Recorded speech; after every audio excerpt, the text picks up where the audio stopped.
আমি গতকাল একটি ভিডিও আপলোড দিয়েছিলাম আমাদের নোয়াখালী সিটি দারোয়ান শিক্ষা বাংলাদেশ ফেসবুক পেজে।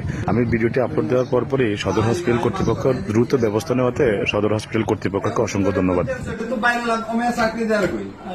বান্ধে রাখো, বান্ধে রাখো। ভিসার জন্য আমরা সবাই ধরা খাবো নাকি? চোর কোথাকারের।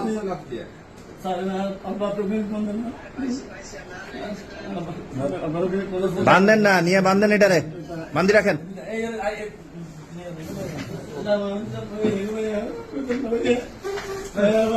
দিনের পর দিন চুরি করছস বেটা, দিনের পর দিন চুরি করছস, গাত লাগে নাই না?